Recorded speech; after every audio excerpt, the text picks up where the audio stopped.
दोस्तों नमस्कार, मैं विपिन मिश्रा आपका अपने यूट्यूब चैनल परीक्षा गुरु पर बहुत बहुत स्वागत करता हूं। और आज हम लोग हिंदी के एक टॉपिक के साथ में जुड़ रहे हैं। हम लोगों ने कल का वीडियो हिस्ट्री का देखा और हिस्ट्री में लगभग अब एंशियंट वाले जो पोर्शन है वो पोर्शन लगभग कंप्लीट होने वाला है। कुछ एक टॉपिक बचे हैं वो और करा दिए जाएंगे आपको 4-5 वीडियोस के माध्यम से। और उसके बाद हम लोग मिडिएवल पर काम करेंगे। और अभी तब तक जो हम लोग साथ साथ में, चूँकि अब आरओ का एग्ज़ाम हो सकता है और हो क्या सकता है, अब लगभग श्योर ही है कि आरओ का एग्ज़ाम पीसीएस से पहले हो जाएगा, यूपी पीसीएस से। तो इस वजह से अब तब तक इस बीच हम लोग हिंदी पर भी साथ साथ काम करते रहते हैं। तो देखते हैं, वाक्यांशों के लिए एक शब्द को आज मैंने सीरीज़ 5th में शामिल किया है। और कौन कौन से शब्द इसमें हमने शामिल किए हैं, वो हमारे परीक्षा की दृष्टि से उनका कितना महत्व है, तो देखते हैं, उन पर चर्चा करते हैं। तो पहला शब्द है अपना आगे का विचार करने वाला। आगे का विचार करने वाला, मैंने आपको कई बार बताया, जब भी आप वाक्यांशों के लिए एक शब्द देखें तो उस कंडीशन में आप क्या करें, शब्दों को तोड़ने की कोशिश करें, तब आपका आंसर गलत नहीं हुआ। आगे की ओर विचार करने वाला, आगे का विचार करने वाला यानी आगे मतलब अग्र होता है, और विचार करने वाले को क्या कहते हैं, सोचने वाला यानी सोची। अग्र सोची, टर्म क्या हो गया, अग्र सोची, आगे की ओर विचार करने वाला।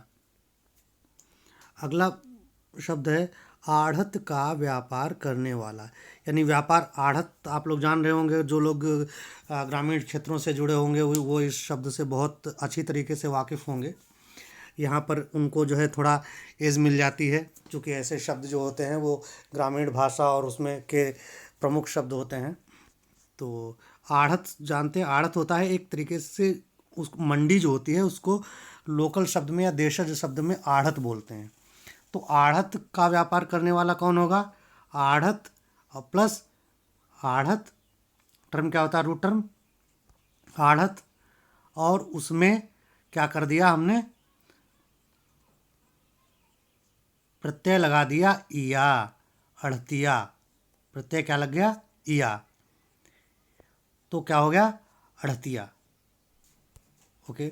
अगला है आवश्यकता से अधिक वर्षा। तो आवश्यकता से जब कोई भी काम अधिक होता है तो उसको क्या कहते हैं, अति। अति सर्वत्र वर्जते, आप लोगों ने सुना ही होगा। जब आवश्यकता से कोई भी ज़्यादा आपके पास चीज़ हो, जैसे धन है, आवश्यकता से अधिक धन, तो क्या होगा, अति धनी, अति निर्धन। जिसके पास आवश्यकता से बहुत कम धन है तो अति निर्धन। तो ऐसे ही आवश्यकता से अधिक वर्षा का होता है वृष्टि, यानी अति प्लस वृष्टि, तो उसको क्या कहेंगे, अतिवृष्टि।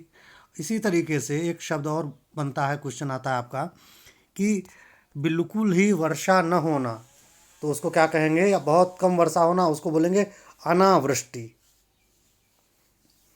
अगला शब्द है अधिकार या कब्जे में आया हुआ, यानी सीधा सा अधिकार मतलब अधिकार या कब्जा, और कृत मतलब किया हुआ, अधिकृत, अधिक मतलब अधिकार के लिए, और कृत मतलब किया हुआ।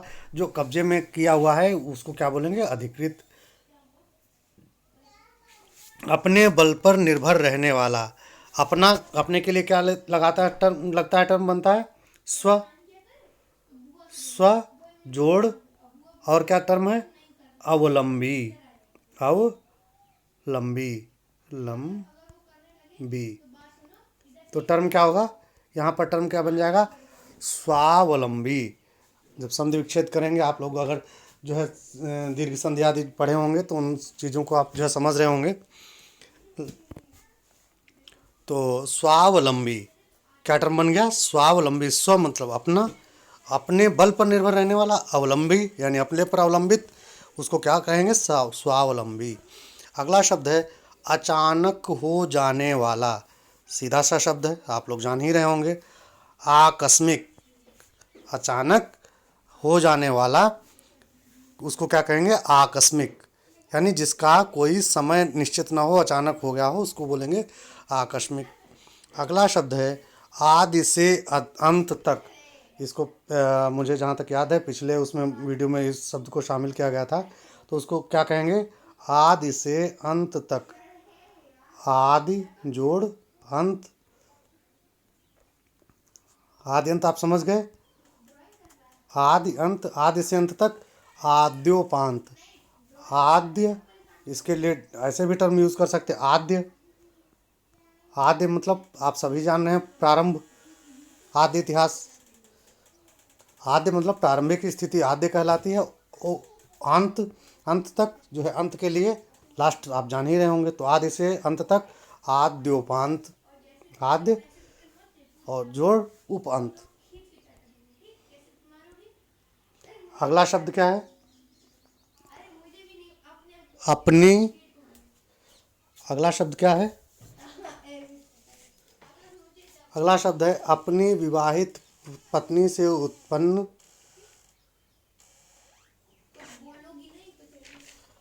अपनी विवाहित पत्नी से उत्पन्न पुत्र क्या कहा जाएगा, औरस।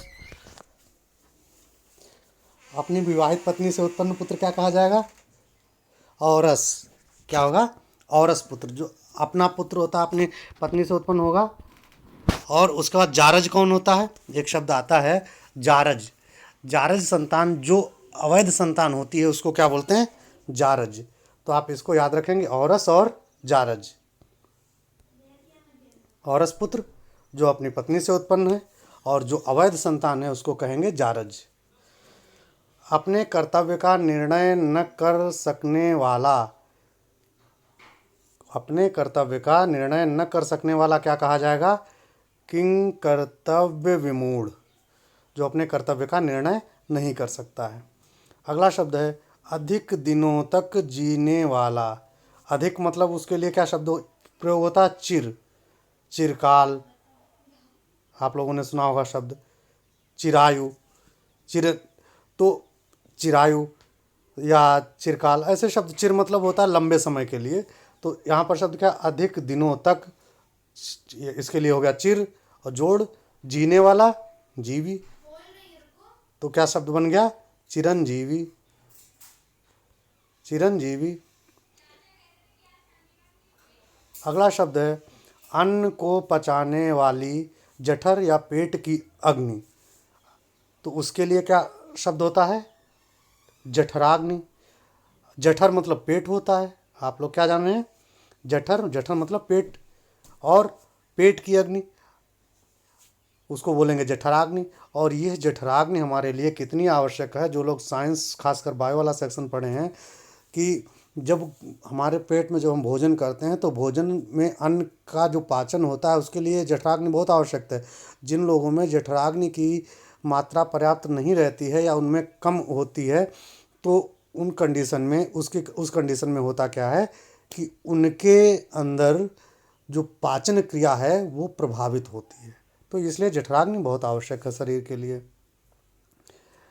अगला शब्द है अपनी झक धुन में मस्त रहने वाला। सीधा सा देशज शब्द है झक्की, लेकिन पूछा जा चुका है, इस वजह से आप इसको शामिल करेंगे और इस पर ध्यान रखेंगे, झक्की। और बहुत अच्छा एक शब्द है, ये भी आरओ में पूछा जा चुका है, आंवला, हर और बहेड़ा। तीनों को मिला के क्या कहते हैं, इनके लिए एक शब्द क्या है, त्रिफला। त्रिफला, त्रिफला। आंवला, हर और बहेड़ा के लिए, वाक्यांशों के लिए एक शब्द क्या हो गया, त्रिफला। त्रिफला का मतलब तीन फल हो गए, 1 2 3। आंवला, हर, बहेड़ा, तीन फल हो गए, इसीलिए इसका शब्द क्या हो गया, त्रि जोड़ फला। त्रि जोड़ फला। Is it clear, okay. Next word देखते हैं। नेक्स्ट वर्ड है इतिहास से संबंधित। यहाँ पर मैंने इतिहास से संबंधित दो तीन शब्द आते हैं, तो मैंने जो हमारी परीक्षा में के लिए इम्पोर्टेंट है उनको मैंने एक ही साथ रख दिया है, तो आप लोगों को कन्फ्यूज़न नहीं होगा। तो इतिहास से संबंधित उसको क्या कहेंगे, ऐतिहासिक। जो चीज़ें इतिहास से संबंधित हो वो ऐतिहासिक हो गई। और इतिहास को जानने वाला इतिहासज्ञ हो गया। और इतिहास से पहले का प्रागैतिहासिक। यानी प्रागैतिहासिक कैसे बना है, प्राग कैसे बना है, प्राक। प्राक शब्द क्या है, प्राक जोड़ ऐतिहासिक। जब क और अ जुड़ेगा तो संधि विच्छेद जब पढ़ेंगे तो गा हो जाता है। ठीक है, लिखा जाता है ऐतिहासिक। ओके, तो ये क्या बन जाएगा, प्राक ऐतिहासिक, प्राग ऐतिहासिक। आप लोगों ने इतिहास पढ़ा होगा, आद्य इतिहास, प्राग इतिहास, तो ये प्राग ऐतिहासिक हो जाता है। अगला शब्द है इंद्रियों को जीतने वाला। जो इंद्रियों को जीता है उसको क्या बोलते हैं, जितेंद्रिय। यानी इंद्री टर्म क्या है, रूट टर्म पर जाएं, रूट टर्म क्या है, इंद्रियां, तो हमने लिख लिया इंद्री। मैं दोस्तों कोशिश है कि मैं आपको शब्दों को तोड़ तोड़ करके आपके दिमाग में घुसा दूं, क्योंकि अगर आप इस वे पे पढ़ेंगे तो आपके जो वाक्यांशों के लिए एक शब्द हैं या ऐसे शब्द हैं, विलोम शब्द हैं, वो आपके बिल्कुल ही गलत नहीं होंगे। अभी मैं विलोम के क्लासेस कराऊंगा, विलोम की जो क्लासेस होंगी उसमें मैं बताऊंगा, तत्सम तद्भव की जो क्लासेस होंगी उसमें बताऊंगा कि ये रूट वर्ड कैसे जो है तत्सम शब्द से जो है कैसे ये तद्भव शब्द में कन्वर्ट हो जाता है, उसकी व्युत्पत्ति के आधार पर बताऊंगा। और जिससे क्या होगा, आपको रटने की ज़रूरत ही नहीं पड़ेगी कि मुझे जो है तत्सम तद्भव मेरा गलत हो रहा है। अगर गेहूँ गोधूम से बन रहा है तो कैसे बन रहा है मैं ये बताऊँगा। तो इन चीज़ों को आप जो है शब्दों को समझने की कोशिश करें, न कि रटने की, जो मेरा अनुभव है या जिस रणनीति पे मैं काम करता हूँ। तो इस वजह से मेरा प्रयास यही रहेगा कि मैं आपको इस तरीके से शब्दों को समझा दूंगा, ये पैटर्न आप लोगों के माइंड में सेट कर दूंगा, जिससे आपको अगर जो वीडियोज़ हैं इनको देखने के बाद जो ये शब्द हैं, ऐसा नहीं कि जो मैं करा रहा हूँ इतने ही शब्द हैं और नहीं हैं, और भी शब्द हैं, लेकिन एक बार अगर आप उनको समझ लेंगे अच्छे से, आप किसी भी बुक से पढ़ें, किसी टेक्स्ट से पढ़ें, अगर आप अच्छी तरीके से उनको समझ लेते हैं तो क्या होगा, आपको एक बार में वो चीज़ें भूलेंगी नहीं। अगर आप इस तरीके से तोड़ तोड़ को कर शब्दों को समझने की कोशिश करेंगे तो इंद्रियों को जीतने वाला टर्म, रूट टर्म क्या हुआ, इंद्रिय, और जीतने वाला विजेता होता है, तो उसके लिए जित, इसी को लगा देते हैं जितेंद्र, इसी से विजित। तो ये शब्द जो है यहाँ पर जीतने वाले के लिए क्या हो गया, जित, यानी जितेंद्रिय, इंद्रिय हो गया, क्योंकि वाला कह रहा है तो क्या होगा जाएगा, जीतने वाला। वाला होगा तो वाला मतलब नाउन के लिए पूछ रहा है, वाला मतलब संज्ञा, तो नाउन, तो यहाँ पर क्या हो जाएगा, इंद्रियों को जीतने वाला, जितेंद्रिय। अगला शब्द है इंद्रियों से परे, इंद्रियातीत, यानी जो चीज़ इंद्रिय से परे हो, इंद्रियों के का अतीत, यानी जो इंद्रियों से दूर हो, उसके लिए क्या शब्द हो गया, इंद्रियातीत। अगला शब्द है ईश्वरीय भंडार का मालिक। सभी लोग अगर जान रहे हैं तो जान ही रहे होंगे, मुझे नहीं लग रहा ऐसा कन्फ्यूज़न है, और इसमें तोड़ने जैसी कोई चीज़ भी नहीं जो आप शब्द को तोड़ कर रट पाएंगे। ये आपके लिए जो है ऐसे शब्द हैं जिनको आपको थोड़ा ध्यान रखना पड़ेगा। अगला है ईर्ष्या करने वाला। सीधी सी बात है, नाउन पूछ रहा है तो नाउन क्या है, संज्ञा क्या है, ईर्ष्यालु। ईर्ष्या करने वाला, ईर्ष्यालु, ईर्ष्या हो गया शब्द, शब्द क्या हो गया, ईर्ष्या प्लस करने वाला, तो उसके साथ में क्या होगा, ईर्ष्यालु। चूँकि करने वाला शब्द पूछ रहा है तो वो नाउन है, तो नाउन बनाने के लिए ईर्ष्या के साथ जो है आलू जोड़ देंगे। आलू क्या होगा यहाँ पर, प्रत्यय। तो क्या हो जाएगा, जब संज्ञा कोई भी शब्द होता है तो उससे कैसे संज्ञा बनाई जाती है, आप लोग जब इधर पढ़ेंगे आर ओ का मेंस में भी शायद है ये, कि कैसे आप जो है ये विशेषण विशेष आदि पढ़ेंगे तो उसमें ये पढ़ाया जाएगा। और मैं भी जब क्लासेस मेंस की आर ओ के लूँगा तो उस कंडीशन में मैं आपको सब ये सब चीज़ें बताऊंगा कि कैसे कैसे शब्द जो है संज्ञा से सर्वनाम बनते हैं, कैसे जो है विशेषण से जो है सर्वनाम बनते हैं, संज्ञा बनती है। तो ये सब चीज़ें आपको तब बताई जाएंगी। आगे देखते हैं, अगला शब्द है उद्योग से संबंधित, औद्योगिक, सिंपल सा शब्द है, उद्योग से संबंधित, औद्योगिक, इतिहास से संबंधित, ऐसा आप समझ लीजिए इसको, इस रूप में समझिए कि जो भी टर्म आए ऐसा, उद्योग से संबंधित, औद्योगिक, इतिहास से संबंधित, ऐतिहासिक, तो ऐसे शब्द जो भी आते हैं इक प्रत्यय लगाकर उद्योग प्लस क्या होगा, उद्योग, क्या हुआ, उद्योग, थोड़ा लिखने में नहीं बनता है, आप लोग करेक्ट कर लीजिएगा, प्लस एक प्रत्यय लग गया तो क्या हो गया, औद्योगिक। उचित कथन, उपयुक्त, सब जान रहे हैं, इसको कोई एक्सप्लेन करने की ज़रूरत ज़्यादा नहीं है। उपजाऊ भूमि, ये तो मैंने इसको जो है शॉर्ट में शामिल कर लिया, लेकिन अगर इसी को जो है लैंग्वेज में ज़्यादा वो लेंदी कर दे तो उस कंडीशन में आप तैयार रहेंगे। ये लेकिन रूट टर्म यही रहेगा, जैसे उपजाऊ भूमि तो उर्वरा हमने बता दिया यहाँ पर, लेकिन अगर वही इसको एक लेंदी सेंटेंस बना दे कि ऐसी भूमि जो उपजाऊ, अधिक उपजाऊ है, उसको उर्वरा बोलेंगे, या अत्यधिक उपज देने वाली भूमि, वो भी उर्वरा होगी। तो ऐसे अगर वो चेंज करता है तो उस कंडीशन में भी आप जो है कंफ्यूज नहीं होंगे। मैंने रूट टर्म्स को यहाँ पर जो है शामिल कर लिया है। अगला शब्द है ऊपर कही गई बात, सब जान रहे हैं, उपर्युक्त, उपर्युक्त। लेकिन अधिकांशतः मैंने देखा है, ये तो यहाँ पर मैंने आपको बता दिया, आपको कन्फ्यूज़न नहीं होगा, लेकिन आप मेरी ये गारंटी है कि अगर 100 लड़के हैं तो 100 लड़कों में से लगभग 50 से 60% लड़के ऐसे होते हैं जो इसको गलत करके आते हैं। क्यों? क्योंकि उन्होंने अपने अभ्यास के दौरान हमेशा शब्द प्रयोग किया है उपरोक्त। क्या शब्द प्रयोग किया है? उपरोक्त। जब भी वो कुछ चीज़ लिखते हैं, कोई चीज़ ऐसी रहती है, और अधिकांशतः लोग इसको करते हैं कि वो उपरोक्त यूज़ करते हैं, लेकिन संधि के नियम के अनुसार उपरयुक्त होगा, न कि उपरोक्त होगा। उपरोक्त शब्द गलत है, इसको आप लोग प्रयोग न किया करें, और उपरयुक्त इज़ राइट वर्ड। और जब आपको MCQ टाइप्स क्वेश्चन दिए जाएंगे तो उसमें दोनों टर्म होंगे, उपरयुक्त भी उपरोक्त भी। मैं इसलिए इन चीज़ों को मैंने डिफरेंस क्रिएट करके यहाँ पर आपको बता दिया कि ऐसी स्थिति में आप कंफ्यूज नहीं हो। ऊपर जोड़ उक्त यानी ऊपर युक्त, यानी तो टर्म क्या बनेगा? उपरयुक्त, न कि उपरोक्त। ओके, नेक्स्ट टर्म कि ऊपर चढ़ने वाला। ऊपर चढ़ने वाला क्या बोलेंगे? आरोही। जैसे पर्वत के ऊपर चढ़ने वाला या पर्वत पर चढ़ने वाला पर्वतारोही। और इसी के साथ आप जो लोग मैथ्स किए हुए हैं तो जो ऑर्डर जानते हैं, सभी लगभग किए ही होंगे, इतना तो जान ही रहे होंगे, जो ऑर्डर जान रहे हैं, आरोही और अवरोही, असेंडिंग ऑर्डर और डिसेंडिंग ऑर्डर्स।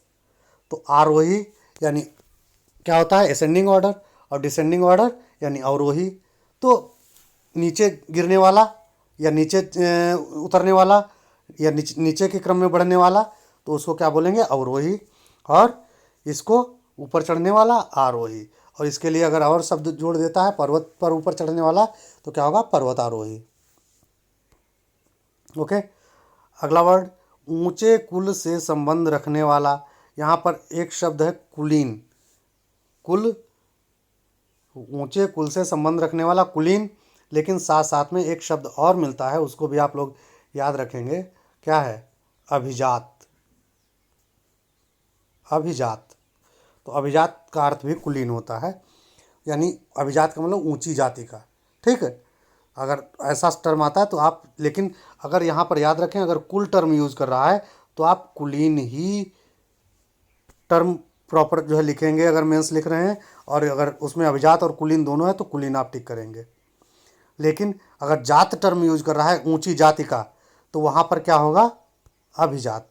ये डिफरेंस होता है, माइनर डिफरेंस, जिसको क्या होता है कि स्टूडेंट्स गलत करके आते हैं, उनको लगता है कि अभिजात और कुलीन में कोई फ़र्क नहीं। अगर टर्म उसने कुल यूज़ किया, जैसे अब मैं आपको समझाने के लिए बहुत सिंपल से एग्जांपल से बताने की कोशिश करूँगा कि अगर जैसे मान लो एक कुल होता है, एक होती जाति, एक जाति के कई कुल होते हैं। अगर आप किसी भी जाति का, मैं प्रॉपर किसी टर्म का एग्जांपल नहीं लूँगा, अगर मान लो ए है, बी है, सी है, वो किसी जाति में है, एक किसी जाति से जुड़ा है ए, तो ज़रूरी नहीं वो कुलीन ही हो, वो निम्न कुल का भी हो सकता है।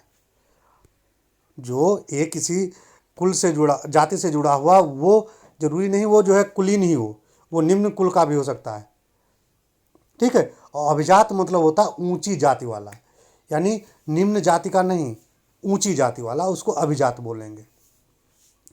मुझे लग रहा है आप लोगों को ये चीज़ें बहुत अच्छे से समझ में आ गई होंगी, जो माइनर माइनर डिफरेंस होते हैं, तो इन पर आप ध्यान रखेंगे, क्योंकि अधिकांशतः आरओ में या यूपीएसआई में भी कई ऐसे क्वेश्चंस आते हैं जिसमें स्टूडेंट्स गलत करते हैं। और गलत करने का सबसे बड़ा रीज़न यही है कि वो रूट टर्म्स जान नहीं रहे हैं और उन्होंने बस रट लिया है। उन्होंने कुलीन या अभिजात आया, दोनों में जो है अगर आ गया ऊंची जाति का तब भी कुलीन मार दिया, और अभिजात भी ऑप्शन में है उसको नहीं मारा, या ऊंचे कुल का आया तब भी अगर अभिजात जान रहे हैं तो अभिजात मार दिया, कुलीन छोड़ दिया। आप तो यहाँ पर आएंगे, आप कहेंगे सर मेरे इतने गलत, दोस्तों से कहेंगे मेरे इतने सही हैं, लेकिन क्या होगा जब आंसर आएगा वहाँ पर गलत हो जाएगा। क्यों गलत हो जाएगा? क्योंकि आपने बेसिक चीज़ें नहीं समझी। तो इसलिए दोस्तों मेरी कोशिश यही है कि आप इतने भी जो है आप सोर्सेज हैं आपके, मैं ये नहीं कह रहा हूँ कि कहाँ से आप पढ़ रहे हैं, क्या किस चैनल से जुड़े हुए हैं, आप सब आजमा लीजिए, देख लीजिए, लेकिन जो मैं बताने की कोशिश करता हूँ, जो समझाने की कोशिश करता हूँ, वो यही है कि आप चीज़ों को समझें, न कि रटें। अगर चीज़ों को समझे होंगे तो आप एक दो क्वेश्चन तो ऐसे ही सही करके आएंगे जो मैंने आप इसमें शामिल नहीं किया, जो मैंने आपको बताया नहीं, क्योंकि आपने चीज़ों की समझ विकसित कर ली, आपने अप्रोच विकसित कर ली। Is it clear? Okay. Next term, एक व्यक्ति का राज्य, तो उसको क्या बोलेंगे? एक तंत्र। एक व्यक्ति का राज्य, एक तंत्र। एक तंत्र कैसा होता है? जैसे राजतंत्र भी होता है, लेकिन राजतंत्र में क्या होता है कि उसमें परिषद, मंत्री परिषद होती है, मंत्रियों की सलाह ली जाती है, अधिकारी वर्ग होता है, और मंत्रियों की भी निर्णायक भूमिका रहती है राजतंत्र में। हालांकि जो सर्वमान्य निर्णय वो अंतिम रूप से राजा का ही होता है, लेकिन मंत्रियों की भी भूमिका सलाहकारी के रूप में होती है। लेकिन जो एक तंत्र होता है उसमें एक ही व्यक्ति निर्णायक होता है, जिसको बोलते हैं डिक्टेटर, तानाशाह, जैसे मुसोलिनी, जैसे हिटलर। ये क्या थे? ये एक तंत्रवादी थे। जबकि राजतंत्र क्या होता है? अभी भी जैसे जो जापान में राजतंत्र है, ब्रिटेन में राजतंत्र है, क्योंकि राजा, हालांकि उनका राजतंत्र का वो आप जो है मोनार्की के बारे में मत समझिए कि मोनार्की पहले वाले सिस्टम थे, आप पार्लियामेंट्री सिस्टम से भी जुड़ा हुआ है, लेकिन मैं समझने के लिए आपको एग्जांपल दे रहा हूँ। तो राजतंत्र होता है जिसमें राजा रहता है, साथ में और भी उसका तंत्र रहता है, लेकिन जब एक डिक्टेटर के हाथ में पूरी जो है बागडोर शासन किया जाती है, प्रशासन किया जाती है, नीति निर्धारण की और निर्णयन किया जाती है, तो उसको कहेंगे एक तंत्र। Is it clear? ओके। अगला शब्द है आज के दिन से पूर्व का काल। आज के दिन का काल क्या कहा जाएगा? अद्यतन, अप टू डेट, जिसको इंग्लिश में बोलते हैं। अप टू डेट होगा और अद्यतन होगा, लेकिन आज के दिन के पूर्व का काल, तो आज के दिन के पूर्व का काल क्या कहा जाएगा? अनद्यतन। अन मतलब क्या मैंने बताया था पिछली भी क्लासेस में आप लोगों को। अन किस संदर्भ में अर्थ देता है? नकारात्मक संदर्भ में। अन मतलब आज का दिन बीत चुका है, और अनद्यतन उसको शब्द शॉर्ट में या एक शब्द में क्या कहेंगे? अनद्यतन या अन जोड़ अद्यतन। Is it clear?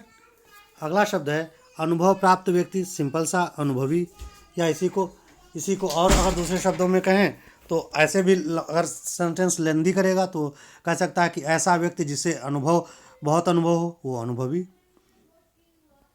ओके। अगला है असंबद्ध विषय का, यानी अविवक्षित, जो किसी विषय से जुड़ा नहीं होता है, उसको क्या बोलते हैं? अविवक्षित। आप इस टर्म को याद रखेंगे, नया टर्म है। अगला शब्द है 8 पद वाला, या इसको दूसरे शब्दों में अगर लेंदी सेंटेंस बनाता है तो कह देगा वह जानवर या वह पक्षी, वह व्यक्ति, जो भी टर्म यूज करे, व्यक्ति तो नहीं होगा, वह जानवर जिसके 8 पद हैं या जिस 8 पदों वाला, तो अष्टपदी हो गया।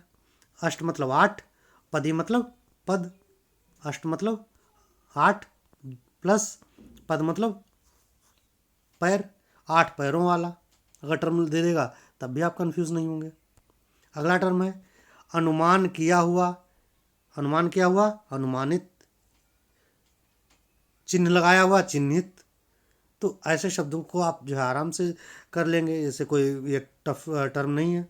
अनेक राष्ट्रों में आपस में होने वाली बात अंतर्राष्ट्रीय। अंतर्राष्ट्रीय क्या होती है? जब कई देशों के आपस के संबंध या बात होती तो उसको अंतर्राष्ट्रीय बोलते हैं।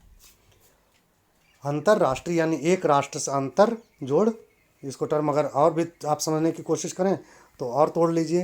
अंतर जोड़ राष्ट्रीय यानी जो राष्ट्र हैं, राष्ट्रों के बीच जो होने वाली बात है, यानी अंतर मतलब एक दूसरे में, एक दूसरे से जुड़ी बात है, वो अंतर्राष्ट्रीय कही जाएगी, या राष्ट्र चर्चा है ऐसी कोई। आत्मा या अपने आप पर विश्वास, तो उसको क्या कहेंगे? आत्मा। मैंने जब भी पहले भी कहा, अपने आप की बात करें, स्वयं की बात करें, तो उसके लिए आत्मा शब्द, आत्म शब्द प्रयोग करते हैं। तो आत्मा या अपने आप पर विश्वास, तो इसको क्या करेंगे? रूट टर्म है विश्वास, उसके साथ में जुड़ा हुआ है उपसर्ग आत्म, तो क्या बन गया? आत्म प्लस विश्वास, टर्म क्या बन गया? आत्मविश्वास। वाक्यांशों के लिए एक शब्द। अगला शब्द आलस्य में अंभाई लेते हुए देह टूटना। ये सभी जान ही रहे होंगे, इसमें कुछ बताने वाली, बहुत व्याख्या करने वाली चीज़ नहीं, अंगड़ाई बोलते हैं इसको। और अगला शब्द है अंग पोंछने का वस्त्र, अंगोछा। कॉमन शब्द है, देशज शब्द है। ऐसे हालांकि अपने सिलेबस में नहीं है कि निम्न में से कौन सा देशज शब्द है चुनिए, जो है तो ऐसा सिलेबस में नहीं है, लेकिन आप जो है जानकारी के लिए रखें। अति सूक्ष्म परिमाण यानी बहुत ही कम मात्रा। परिमाण मतलब यहाँ पर एक चीज़ और मैं आपको बताना चाहूँगा कि लड़के जो है कहाँ पर कन्फ्यूज़न क्रिएट करते हैं, कहाँ पर कन्फ्यूज़ होते हैं कि परिमाण और परिणाम में जो है वो डिफरेंस नहीं कर पाते हैं। परिणाम मतलब रिजल्ट और परिमाण मतलब क्वांटिटी। यानी अति सूक्ष्म परिमाण जब बहुत कम मात्रा तो उसको बोलेंगे अणिमा। ये टर्म आप लोग याद रखेंगे, पूछा जा चुका है और आगे भी पूछा जा सकता है, तो इसलिए इस टर्म को आप याद रखेंगे, अणिमा। तो दोस्तों, आज का वीडियो हम लोग अब यहीं पर कंप्लीट करते हैं और हम लोग अगले वीडियो में मिलेंगे। और देखिए, मैं थोड़ा अभी घर पे हूँ, मेरे पास कंटेंट बहुत ज़्यादा अभी नहीं है। मेरा जो इंफ्रास्ट्रक्चर है एक तरीके से वो सब अभी दिल्ली में है, तो इस वजह से मैं ज़्यादा वीडियोस नहीं बना पा रहा हूँ। एक ही 2 वीडियो बन रहे हैं। अगला वीडियो हम लोग इतिहास का देखेंगे और करंट पे अभी काम नहीं कर पा रहा हूँ। और करंट के जब बनाऊँगा तो 2-2 3-3 वीडियो पर डे के आपके अपलोड किया करूँगा और करंट आपका पूरा कंप्लीट कराऊँगा, विशेष रूप से आपके एग्ज़ाम की दृष्टि से।